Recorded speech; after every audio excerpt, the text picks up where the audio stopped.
kerajaan yang kita pilih negeri Johor ini seharusnya mempunyai identiti yang sama dengan kerajaan di Peringkat Putrajaya. Assalamualaikum warahmatullahi taala wabarakatuh.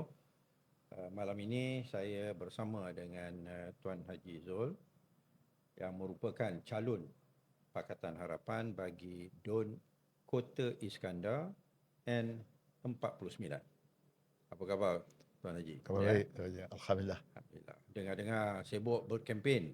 Hari ini sebelum datang ke studio, kempen di mana? Kampung orang asli. Kampung orang asli. Satu-satunya kampung asli di kawasan saya. Ya. Nama dia Kampung Orang Asli Simpang Arang. Dan mereka mempunyai lebih kurang 600 pengundi berdaftar. 600. Okey, alhamdulillah. Memang dah pernah berurusan dengan mereka ataupun ni kali pertama? Semasa saya menjadi exco tahun 2018, Ya. banyak juga program kita buat bersama mereka. Kita pernah buat program berkhatan beramai-ramai, back to school. Kemudian masa COVID kita hantar setiap rumah tu kita beri sekampit beras. Dia ada bukan 163 buah rumah. Dan sambutan semasa jumpa turun kali ini bagaimana? Alhamdulillah sangat menggembirakan dan satu memori manis kepada kita dan semua petugas kita. Dia orang pun ingatlah. InsyaAllah. Ini kali yang ketiga kan? Betul, kali ketiga. Bertanding ya untuk DUN yang sama. DUN yang sama. Dan kali ini saya difahamkan ada 4 penjuru Betul, 4 penjuru ya, iaitu dengan BN, dengan Perikatan Nasional yang diwakili oleh calon daripada MIPP. Betul. Dan juga calon daripada bersama ya. So ini merupakan DUN yang sangat besar. 132,000 pengundi kalau tak silap ya. Ya, betul. Itu yang ramai yang bertanding. Jadi meriah sikit. Meriah sikit. Adalah pengundi pun ramai ya. So kali pertama bertanding dulu tahun 2018. Betul. Menang. Alhamdulillah. Bentuk kerajaan dan menjadi exco. Betul. Exco apa itu? Perumahan. Boleh cerita lebih kurang apa yang telah dibuat semasa menjadi exco perumahan dulu? Kebetulan memang bidang saya bidang perumahan. Saya seorang property consultant. Dan memang passion kita adalah tentang kita perlu mewujudkan perumahan yang mencukupi. Khususnya kepada golongan muda. Dan salah satu pada masa itu yang menjadi kekangan kita adalah satu sistem dikenali sebagai sistem KMK. Iaitu Kota Menegak Kerajaan. Kota Menegak Kerajaan. Di mana 30% daripada rumah mampu milik ini diagihkan melalui parti-parti komponen Barisan Nasional, sama ada UMNO, MCA, MIC. Yang kita tidak mahu melihat adalah akhirnya rumah RMJ ini merupakan produk subsidi tidak sampai kepada kumpulan sasaran. RMJ itu rumah mampu milik Johor. Betul. Dan diberi 30% kepada mengikut agihan mengikut parti, tak mengikut kelayakan. Betul. Tak semestinya yang miskin yang dapat. Betul. Masya-Allah. Kadang-kadang ada yang kutu cawangan, kutu bahagian. Jadi memang kita bila berkuasa tu, kita sangat excited untuk memansuhkan kota ini. Dan alhamdulillah keputusan kita betul. Kerana sehingga sekarang kerajaan UMNO Barisan Nasional masih mengekalkan pemansuhan kota KMK tersebut. Ya, kerana mungkin kerana mereka tak berkuasa sepenuhnya seperti dahulu pasal kita kena ingat dalam kempen masa ini di antara cogan kata utama mereka ialah nak kembalikan Datuk Seri Najib. So bagi saya lah nampak macam mereka tak serik dengan cara pemerintahan mereka dulu. Ya, apa pandangan Tuan Haji? Betul, dia sepatutnya saya rasa semua rakyat dah mengetahui kes Datuk Seri Najib. Mana seharusnya itu menjadi satu lesson learn kepada kita, satu panduan supaya kita mengulangi kembali. Kerana ia memberikan really big damage kepada reputasi negara kita. Dan alhamdulillah saya rasa Datuk Seri Anwar Ibrahim, Perdana Menteri kita telah membuat kerja yang cukup bagus, memulihkan reputasi negara kita sehingga negara kita menjadi tumpuan kepada pelabur daripada luar negara. Image negara di peringkat antarabangsa sekarang ini sangat baik. Betul. Ya, negara Malaysia sangat harum ya namanya. Berbanding dengan zaman Datuk Seri Najib yang diperjuangkan oleh UMNO Barisan Nasional sekarang, macam seolah-olah dia tak rasa kawan tu melakukan apa-apa kesalahan sehingga sanggup menggunakan rakyat Johor ni dan pilihan raya negeri Johor ni sebagai referendum. Ya, kononnya ya nak bela Datuk Seri Najib ya. Bahkan ada yang rindu tu Tuan Haji. Ya, manalah tak rindu. Zaman dulu banyak duit.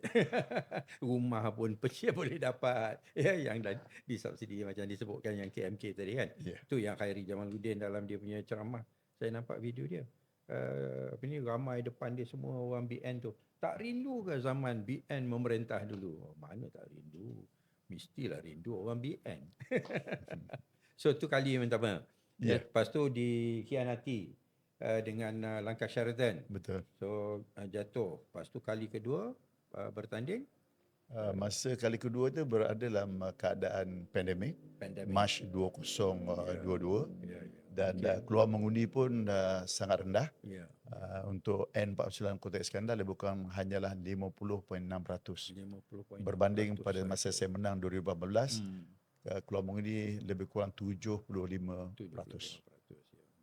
Dan kali ini, kali yang ketiga, insya-Allah, apa harapan Tuan Haji? Harapan saya pertama dia adalah rakyat Johor, khususnya N49 yang ada 132,000 tadi, supaya keluar mengundi, menunaikan tanggungjawab sebagai seorang rakyat dalam negara demokrasi berparlimen. Walaupun kadang-kadang ada di kalangan rakyat kita menyatakan ini hanyalah pilihan raya negeri, tidak sepenting dan semustahak pilihan raya umum. Dia hanya bentuk kerajaan negeri. Tetapi sebenarnya konsep negara kita adalah konsep federalism, konsep persekutuan. Maknanya pembentukan kerajaan persekutuan itu disempurnakan dengan pembentukan kerajaan negeri. Maknanya dia pembentukan kerajaan negeri dan kerajaan persekutuan itu sama penting. Maknanya setiap undi itu penting bagi menentukan masa depan negara kita. Jadi kita mengharapkan keluar mengundi itu boleh cecah 70-75%. Bagi kita memberikan cerminan kerajaan ataupun parti yang dilantik nanti benar-benar mendapat mandat yang besar daripada rakyat di negeri Johor. Betul. Dan saya difahamkan bahawa Tuan Haji sebagai calon dari Parti Amanah Negara mewakili Pakatan Harapan, kita membawa satu cogan kata yang Johor ke depan. Undi harapan. Lalu apa yang dimaksudkan dengan Johor ke depan itu? Johor ke depan ni membawa naratif yang pelbagai. Selain daripada Johor ke depan, dia orang faham adalah untuk kita memajukan negara kita. Sebab Johor sekarang ni menjadi enjin ekonomi yang penting kepada negara kita. Kita ada pelbagai projek mega, kita ada RTS 10 bilion, kita ada ETS 10 bilion, kita ada elevated ART 10 bilion, upgrading kepada railway daripada Kempas ke Pasir Gudang 55 juta, pelbagai. Forest City kita menjadi pulau bebas cukai. Kita ada Johor, Singapura, Special Economic Zone, pelbagai. Dan kalau kita lihat bahawa kesemua projek mega ni adalah peranan dia tidak boleh dinafikan daripada kerajaan persekutuan Putrajaya yang dipimpin oleh Datuk Seri Anwar Ibrahim. Jadi makna dia dalam keadaan begini, makna dia kita sepatutnya kerajaan negeri dan kerajaan persekutuan bekerjasama. Bukannya kita menyatakan bahawa kerajaan negeri ini adalah kerajaan negeri, kerajaan persekutuan itu adalah satu hal yang lain. Sedangkan konsep federalism ini memerlukan konsep saling lengkap melengkapi, komplement di antara kerajaan negeri dan kerajaan persekutuan. Ini pun menunjukkan bahawa kerajaan persekutuan walaupun diketuai oleh presiden ataupun pengerusi PH dan kita merupakan yang majoriti, tapi kita tidak menganaktirikan negeri Johor. Tepat sekali. Betul. So ini menunjukkan corak politik yang sangat berbeza dengan corak politik yang pernah diamalkan oleh Barisan Nasional dululah. Ya, Betul. yang mana kita tahulah negeri-negeri yang dipimpin oleh pembangkang ataupun yang tak sealiran. Ya, walaupun UMNO di Johor ni dia sebahagian daripada kerajaan persekutuan dan kita kata dia bukan pembangkang, tetapi sikap dia di sini Di peringkat negeri khususnya. di peringkat negeri ini sangat eksklusif ya. Dia dah dapat 40 kerusi. Langsung tak beri ruang kepada rakan. Ya. Ini budaya politik yang sangat tidak sihat. Di peringkat pembentukan kerajaan Ya. UMNO Barisan Nasional pasca Ya. PRN ke-15, Ya. kita Pakatan Harapan memang mengesyorkan supaya dibentuk kerajaan perpaduan. Ya. Seperti mana di Melaka. Ya. Betul. Tetapi mereka sering menyatakan bahawa pembentukan kerajaan Barisan Nasional di Johor adalah lebih awal dari pembentukan kerajaan perpaduan di Putrajaya. Ya. Tetapi di hadapan kita jelas negeri Melaka juga lebih awal Ya. ditubuhkan kerajaan UMNO Barisan Nasional berbanding dengan Johor. Ya. Tetapi akhirnya mengambil semangat kerajaan perpaduan di Putrajaya, Melaka bersikap terbuka menubuhkan kerajaan perpaduan. Berbeza dengan kerajaan UMNO Barisan Nasional di negeri Johor. Ini pun mungkin sebahagian daripada Johor ke depan ya. Iaitu yang seperti mana yang disebutkan tadi soal pembangunan ya. Projek-projek dan sebagainya. Tetapi yang Johor ke depan ini juga membawa maksud pemikiran politik yang lebih terbuka ya. Betul. Inginkan perpaduan ya, inginkan kemajuan untuk semua. Betul. Ya, bukan khas untuk kelompok lah. Itu sebabnya Datuk Seri Anwar Ibrahim dia dapat menzahirkan, menjerlahkan bagaimana kestabilan politik itu sangat penting, menjadi asas kepada memacu ekonomi, memacu kebajikan, kesejahteraan rakyat. Ya, betul. Basic dia adalah perpaduan, kestabilan. Ya. Dan kestabilan dengan perpaduan ini sangat penting, saling lengkap melengkapi. Itu sebabnya kerajaan madani kita mengesyorkan perpaduan, exactly sebagaimana dalam Al-Quran kata li ta'arafu. Berbeza kita kaum, bangsa dan agama ni sebenarnya untuk kita berkenal-kenalan, mengetahui budi bahasa, adat, budaya supaya ia menjadi satu kekuatan dan sinergi baru kepada negara kita untuk terus maju ke hadapan. Betul. Lalu yang bila kita nak bawa Johor ke depan ni, kita nak supaya adanya budaya politik yang baru, yang lebih ke depan. Betul. Yang bukan mementingkan kelompok. Ya, walaupun kita semua masing-masing ahli parti masing-masing, tetapi bila dah dipilih oleh rakyat, kita mesti menunjukkan satu sifat inklusif, ya, ingin membangunkan semua, ya, seluruh rakyat, seluruh negeri, ya, bukan adanya sikap berpuak, mementingkan diri ataupun parti sendiri semata-mata. Ya. Itu sebabnya apa yang dibawa oleh kerajaan Madani ni, yang sebenarnya selari dengan kerangka kita di Johor.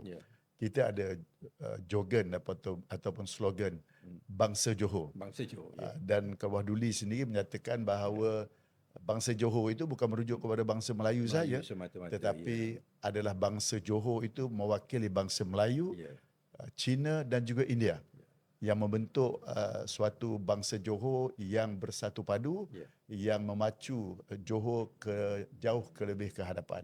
Jadi bila mana ada di kalangan parti yang sekarang ni mengatakan mereka lebih selesa dengan memberi fokus kepada satu kaum saja, ini saya rasa bercanggah dengan konsep bangsa Johor, dan saya yakin juga bahawa bangsa Johor, sama ada Melayu, Cina dan India menolak konsep politik berasaskan kepada identiti bangsa ini. Lalu berarti bahawa cogan kata itu memang tepatlah. Tepat, betul. Ya, nak Johor kalau nak ke depan, mau tak mau, mesti undi Pakatan. Kerana hanya Pakatan ataupun Harapan yang membawa falsafah politik yang inklusif yang seperti ini.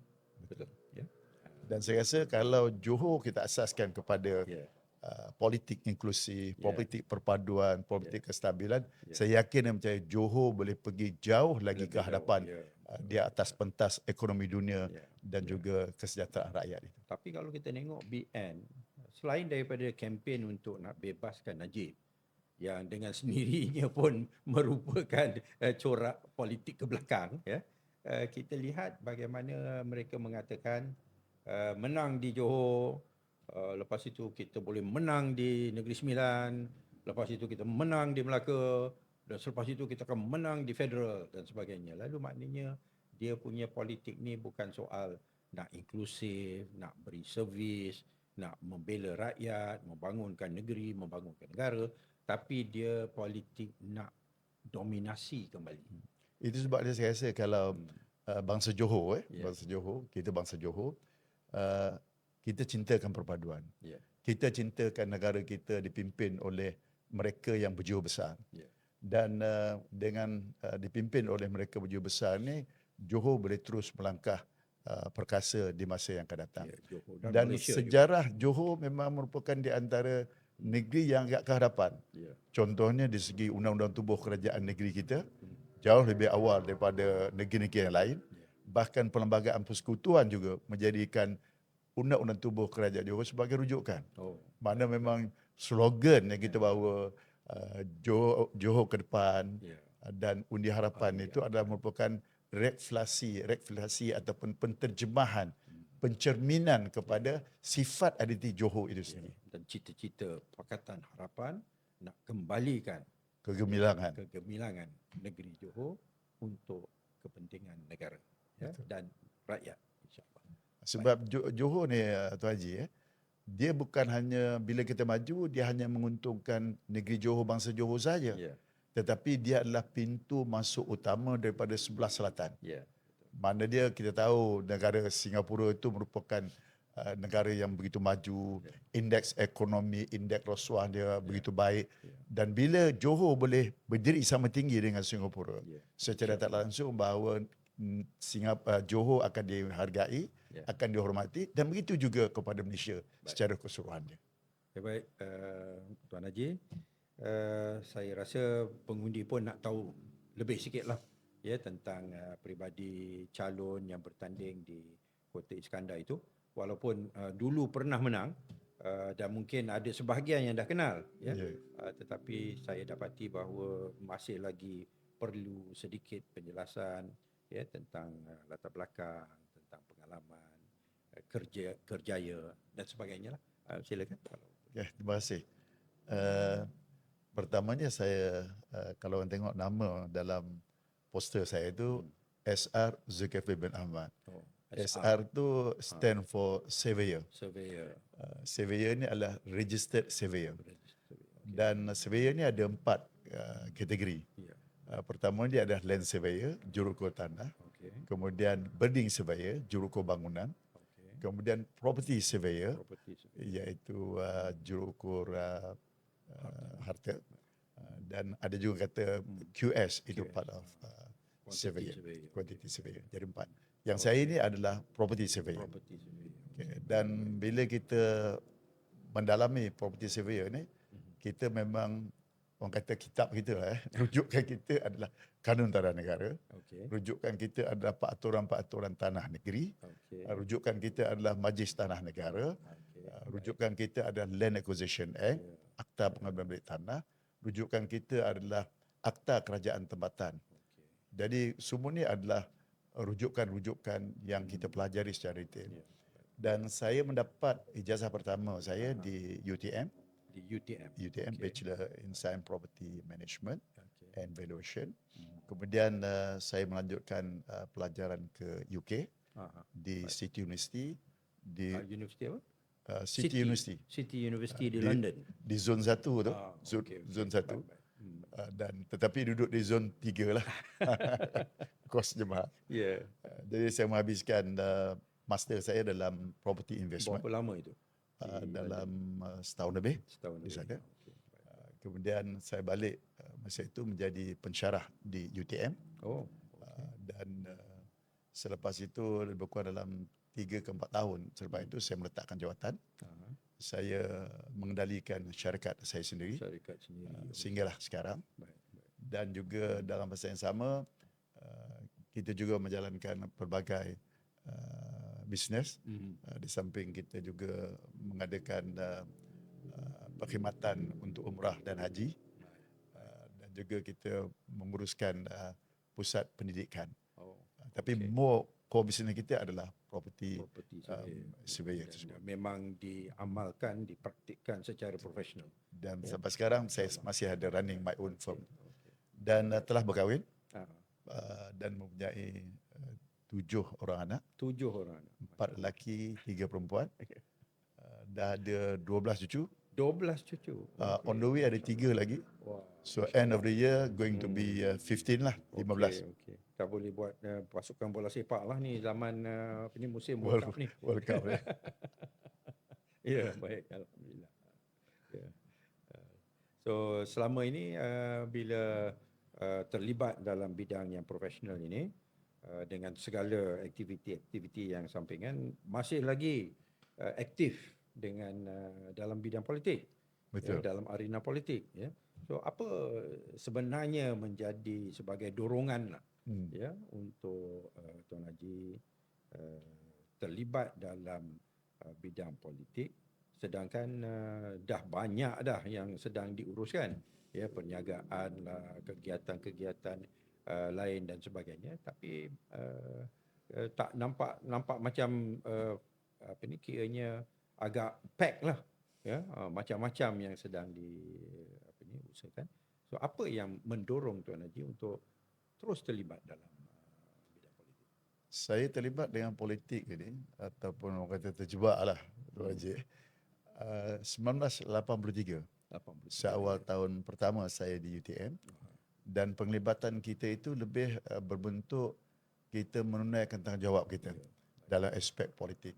Sebab kalau aspek ibadah yang lain itu kita boleh buat secara individu, fardiah, semayang kita, solat kita, zakat kita, haji kita.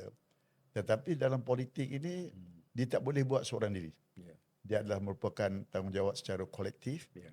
Terutama kita mengajak kepada kebaikan dan juga mencegah daripada kemungkaran, dan konsep kita fastabiqul khairat, dan itu menjadi pendorong kepada saya, iaitu kita mempunyai selain tanggungjawab kepada keluarga, selain daripada tanggungjawab sebagai suami, kita juga mempunyai tanggungjawab kepada masyarakat. Dan pada saya ambil platform terlibat dengan politik ini untuk melunaskan tanggungjawab saya, peranan saya kepada masyarakat itu. Lebih-lebih lagi bila kita pada ketika itu, kita berdua lah sekali kan, dan ramai rakan-rakan juga, melihat banyak sangat kerosakan yang dilakukan oleh pemimpin-pemimpin politik kan, yang berkuasa, yang terlalu berkuasa, ya, dan inilah apa yang kita nak bedung dan nak perbetulkan. Tapi nampak-nampak macam UMNO BN seperti mana yang kita sebut tadi, dia nak kembali kepada itu. Saya berpegang juga kepada dalam ayat Al-Quran disebut Qawiyul Amin.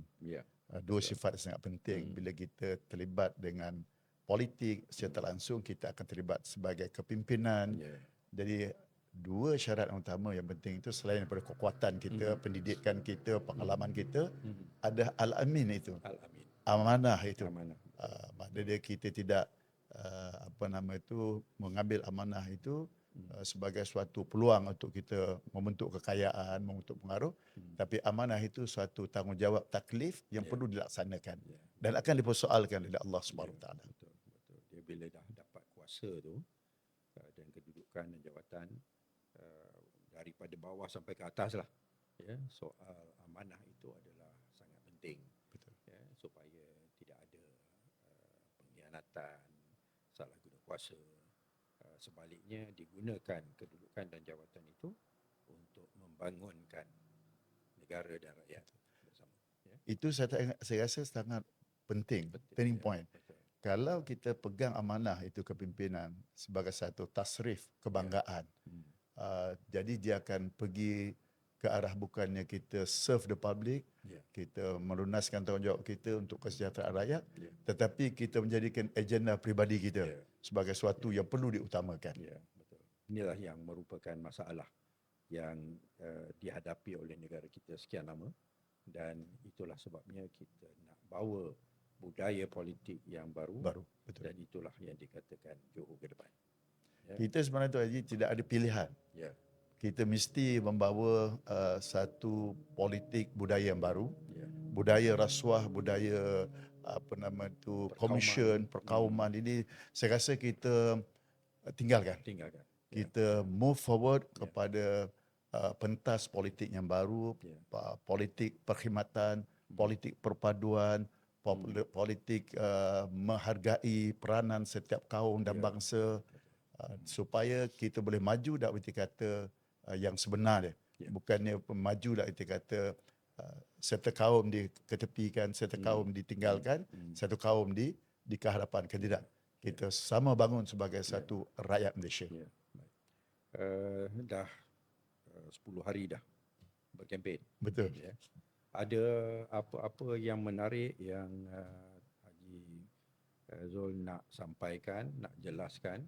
Kerana kita tahulah bila time campaign ni macam-macam maklumat yang disebarkan oleh semua pihak dan mungkin ada yang dianggap mengelirukan dan perlu diperbetulkan dan ini merupakan satu peluang yang baiklah kalau ada apa-apa yang Haji Zul nak sampaikan.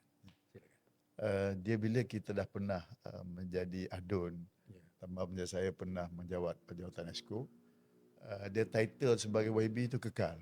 Macam cikgu jugalah. Bila kita sekali jadi cikgu, selama-lamanya kita akan menjadi cikgu. Ya, betul. Jadi bila saya turun ke tempat tumpuan orang ramai, di restoran, di pasar tani, di pasar pagi, di pasar malam, di supermarket dan seumpamanya, mereka mengambil peluang untuk menyuarakan apa yang sepatutnya isu yang mereka hadapi dan apa sepatutnya yang perlu diatasi. Jadi tempat saya ni di Kota Iskandar ni agak menarik, Raji. Sebab kita ada UTM, kita ada Pusat Pentadbiran Kerajaan Baru, kita ada PTP, kita ada Forest City, kita ada Puteri Harbour, kita ada Second Link, pergi ke Singapura. Maknanya dia kepelbagaian. Sampai studio Universal pun ada di satu masa dulu. Universal Studios. Jadi kita menghadapi pelbagai isu. Di antara yang kalau saya bergariskan secara ringkasnya, di antara isu besar kita ada tentang kesesakan jalan raya. Kerana pembangunan Johor Bahru ni, pertama dia lempahan dia akan pergi ke Kulai. Kedua, lempahan dia akan pergi ke Kota Tinggi. Dan ketiga, lempahan dia akan pergi ke Pontian. Jadi lempahan yang ketiga ini, Johor Bahru ke Pontian ni melibatkan kawasan dun saya N49 Kota Iskandar. Jadi jalan raya F dikenali sebagai FT 005 ni federal menghubungi Skudai ke apa nama itu Pontian, tetapi sampai dun saya sampai Ulucuh saja. Ini sangat sesak. Sangat sesak dengan lalu lintas walaupun saya pernah membuka interchange daripada Bandar Purujaya ke Second Link, tetapi tidak memadai. Itu sebabnya suatu penyuraian dan penyelesaian yang lebih tuntas perlu dikemukakan oleh kerajaan. Yang kedua, isu kita adalah tentang isu rumah mampu milik. Again. Ini sebab isu yang kedua lah. Isu Selain kedua, daripada soal kesesakan lalu lintas. Ini sebab sekarang ni soal isu rumah perumahan. mampu milik. Sebab rakyat Johor kita ada 4.2 juta. Dan 2.1 juta, separuh daripadanya duduk di Johor Bahru. Jadi makna dia kita boleh imagine separuh daripada rakyat negeri Johor duduk di Johor Bahru. Dan yang duduk di Johor Bahru ni adalah mereka yang baru berkahwin, mereka yang baru keluar daripada universiti, mereka yang baru mulakan kerjaya. Jadi salah satu keperluan asas mereka adalah perumahan. Semua ada beli, semua ada sewa.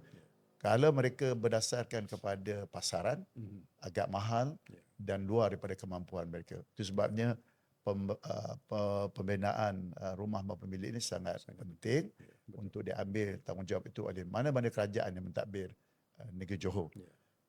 Yang ketiga, isunya kalau di Gelang Patah tu tentang pasar awam kita. Gelang Patah. Pasar awam kita dinamakan Pasar Taming Sari. Bukan di Melaka aja ada Taming Sari. Pasar awam di Gelang Patah juga Taming Sari. Tetapi keadaannya sangat naif. Bukan sejarah Melaka tu bila datang Portugis dia pindah ke Johor. Itu belum segaji lagi. Jadi peniaga tinggal tak sampai 10 orang. Kurang-kurang ada tempat parking kereta dan kesesakan. Saya faham kalau nanti diberitahu kerajaan akan kata pasar ni adalah milik individu, bukannya pasar awam tapi pasar individu. Tetapi sebenarnya itulah satu-satunya pasar awam yang ada di Pekan Gelabata. Ya. Sepatutnya sudah sampai masanya dibina satu pasar yang lebih baik, yang mempunyai infrastruktur yang cukup, yang lengkap, tempat parking dan seumpamanya. Jadi biarlah pasar awam ini mencerminkan pembangunan di Johor Bahru itu. Kita ada pelaburan Heran juga 110 bilion. boleh lepas tangan dengan mengatakan ianya usaha individu ini saya rasa itu satu perkara yang sangat tak tepat lah. Betul. Meleset sangat. Isu yang keempat Baik. adalah kalau Tuan Haji dengar, kita Johor telah meluluskan 65 data center. Data center, okey. Okey. 17 telah pun beroperasi. Okey. Sebahagian besar data center ni duduk di Johor Bahru, khususnya di N49 Kota Iskandar. Ada sebab kenapa semua dia nak lenggukkan di sana? Seolah-olah tak ada tempat lain ke? Agaknya sebab strategik. Jadi antara isu, kita tidak menolak pembangunan, Tuan Haji. Kita tahu bahawa data center ni merupakan satu pelaburan yang memberikan kita kata keuntungan kepada Johor. Bahkan 110 bilion yang disebutkan pelaburan yang diluluskan ke Johor itu sebahagian besarnya adalah daripada data center. Tetapi kita nakkan pelaburan yang memberikan manfaat kepada rakyat dan bukan yang sebaliknya, mudarat kepada rakyat. Sebagai contoh, data center yang berada di Taman Nusa Bayu. Dia ada 2 data center. Kedudukannya terlalu dekat dengan kawasan perumahan. Dan bila saya kaji kepada pelan ataupun pembangunan kepada data center yang dikeluarkan oleh Jabatan Perancang Bandar, buffer zone ni hanyalah 50 meter. Tuan Haji imagine, jarak data center 50 meter kawasan perumahan, dan data center ni kita tahulah dengan kepanasan dia boleh mengubah iklim udara di persekitaran, sebab dia panas. Itu sebab dia memerlukan sistem penyejukan. Jadi saya rasa dasar ini, polisi ini perlu dikaji semula. 50 meter tu saya rasa tidak memadai sebagai menjadi buffer zone kepada data center dengan kawasan perumahan. Ada juga yang menimbulkan soal terlalu banyak pembangunan yang ditumpukan hanya di kawasan Johor Bahru dan bandar-bandar yang lain langsung tidak mempunyai projek-projek yang yang baik, yang boleh menyebabkan rakyat di tempat itu boleh duduk di situ dan cari pencarian cari rezeki di situ kan. So ramai kena pindah ke Johor Bahru, tu yang dikatakan sampai 2.1 juta daripada 4.2 juta. Mungkin ini pun satu isu yang isu kita kenali di Johor ni sangat popular tu Tuan Haji. Isu keseimbangan pembangunan antara wilayah. Johor ni dibagi secara umumnya wilayah utara, tengah dan selatan. Tapi kebanyakan pembangunan macam disebut tadi bertumpu di Johor Selatan. Kita ada data center dia, kita ada pelabuhan dia, kita ada pelbagai pembangunan. Termasuk Johor Selatan juga termasuk adalah Petronas, di Rapid Petronas di Pengerang. Jadi semua bertumpu sebagai selatan. Itu sebab dah sampai masanya mana-mana kerajaan yang selepas ini menraju ini ke Johor perlu mengimbangkan di antara pembangunan Johor Utara, Johor Tengah dan juga Johor Selatan. Okey, Tuan Haji, kita pun dah selesai 10 hari kempen, tinggal 4 hari kempen saja lagi sebelum keluar mengundi. Apa yang dirasakan, apa yang boleh dikatakan sebagai satu misrepresentation ataupun salah maklumat yang sedang disebarkan oleh pihak-pihak yang bertanding yang perlu diperbetulkan? Saya melihat ada satu video di mana Yang Amat Berhormat Menteri Besar Datuk Nafis ada menyatakan seolah-olah, ini penilaian saya, dalam ucapan itu seolahnya kita pihak Pakatan Harapan ini mendaburkan fitnah, menyatakan satu benda yang tidak berasas, seolah kita ini menyerang bangsa Johor. Menyerang bangsa Bangsa Johor. Okey. Dan dia mengajak supaya bangsa Johor ini bersatu padu mempertahankan bangsa Johor itu. Maksudnya Seolah-olah begitu maksudnya naratif yang cuba dibawa. maksudnya takrif bangsa Johor tu UMNO BN lah. Seolah-olah begitu ya. Jadi saya rasa kita nak beritahu bahawa PH pun adalah bangsa Johor. Betul. Dan kita sayang dan kasihkan bangsa Johor. Dan kita sayang dan kasihkan negeri Johor yang bertuah ini. Betul. Tidak timbul masalah bila kita berlawan dengan UMNO Barisan Nasional, dia bertanding 56 kursi, kita bertanding 5 kursi. Doesn't mean kita menolak bangsa Johor. Tidak begitu. Betul. Kita datang menawarkan dalam PRN ke-16 ini atas konsep kita sayang dan kasih Johor tadi, supaya Johor ni lebih diperkasakan. Boleh dimajukan lebih jauh daripada apa yang dikecapi sekarang ini. Itu sebabnya kita sering menegaskan bahawa kerajaan yang kita pilih di negeri Johor ini seharusnya mempunyai identiti yang sama dengan kerajaan di Peringkat Putrajaya. Supaya pembangunan yang sedia ada boleh diteruskan, bahkan dirancangkan lagi dengan kita mempunyai hubungan yang baik di antara kerajaan negeri dan kerajaan persekutuan itu. So makna pada saya tidak betul lah menyatakan bahawa Pakatan Harapan masuk dalam pilihan raya PRN ke-16 bertanding daripada semua 56 kursi ini menunjukkan kita melakukan serangan ataupun kita menolak bangsa Johor. Sedangkan sebenarnya kita di atas semangat cinta dan kasih bangsa Johor, cinta dan kasih negeri Johor, kita menawarkan satu gagasan pemerintahan yang akan membawa dan meningkatkan kemajuan negeri Johor itu jauh ke depan. Kembali slogan kita tadi, Johor ke depan tadi. Undi harapan. Betul. Dan saya pun heranlah yang mana yang kata nak memperjuangkan bangsa Johor, nak memperjuangkan Datuk Seri Najib.